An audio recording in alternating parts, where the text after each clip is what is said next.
Look how that spreads, how lovely is that?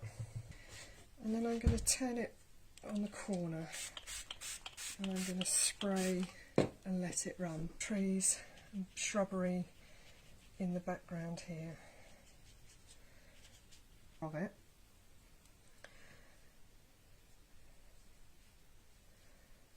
Just coming in along that water's edge. I'm going to come over to the other side. And I'm going to put a bit of that in behind where this tree is going to go. I'm trying to leave a little bit of that.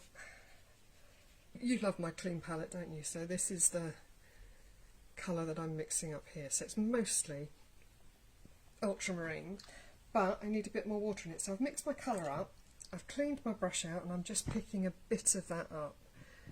And I'm going to put this in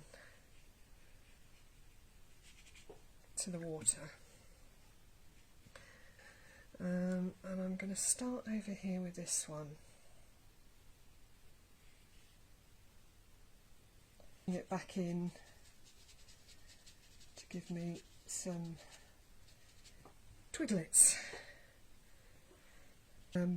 My blue-brown mix.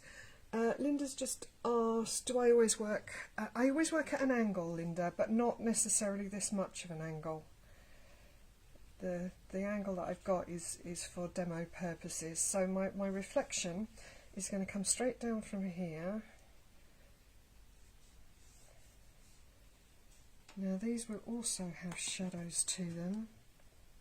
So I'm just working that out. We'll have shadows that come away from the bottom of this.